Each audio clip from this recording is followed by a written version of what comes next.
એ આવો હતો અમારો વિદ્યાર્થી કાળ. અચૂક સાંભળો.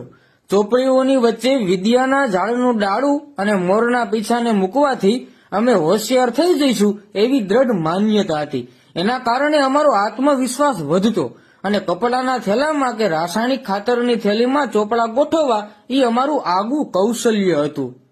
ચોપડાઓ ઉપર પૂઠા ચડાવવા એ અમારા જીવનનો વાર્ષિક ઉત્સવ હતો. પુસ્તકો ખૂબ સારી રીતે સાચવતા, કારણ વર્ષ પૂરું થયા પછી અડધી કિંમતે પાછા બીજાને વેચી દેતા. માતા પિતાને અમારા ભણતરની તો કોઈ ફિકર કે ચિંતા ન રહેતી. એ વર્ષોના વર્ષો વીતી જવા છતાંય અમારા માતા પિતાના પાવન પગલા ક્યારેય અમારી સ્કૂલ તરફ પડતા ન હતા. ના વાલી મીટિંગ, શિક્ષકના મારની કોઈ ફરિયાદ ના કરતા, કારણ એવું કરવાથી ઘરે વધારે માર પડતો. શિક્ષકની ભૂલ હોય જ નહીં એવી વ્યાપક ધારણા હતી. અમારા દોસ્તો મજાના હતા. શિક્ષકે પૂછેલા પ્રશ્નના જવાબ ના આવડે તો આજુબાજુ વાળો હળવેથી જવાબ ગણગણે તો અમારા કાની જવાબને તરત પકડી શકે એવું અમારી પાસે હુનર હતું.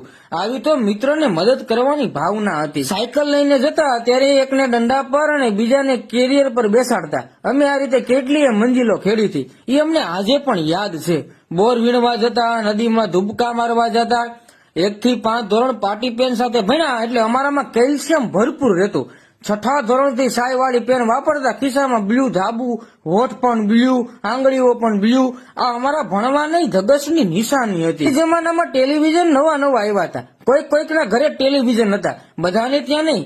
જોવા જઈએ તો કોઈ જોવા દે તો વળી ક્યારેક અમને કાઢી મૂકવામાં પણ આવતા. છતાંય અમને ક્યારેય અપમાન જેવું લાગતું નહોતું. નિશાળમાં શિક્ષકનો માર ખાતા કે અંગૂઠા પકડતા ક્યારે અમને શરમ કે સંકોચ નથી અનુભવ્યો, કારણ એ વખતે ક્યારે અમારું ઈગો હર્ટ નહોતો થતો. કારણ કે અમને ખબર જ નહોતી કે ઈગો કઈ બલાનું નામ છે. માર ખાવું એ અમારા જીવનની દૈનિક સહજ પ્રક્રિયાનો ભાગ હતો. મારવા વાળો અને માર ખાવા વાળો બંને ખુશ થતા, કારણ એકને એમ હતું કે ઓછો માર ખાતો અને બીજાને એમ થતું કે અમારો હાથ સાફ થઈ ગયો. આમ બંને જણા ખુશ.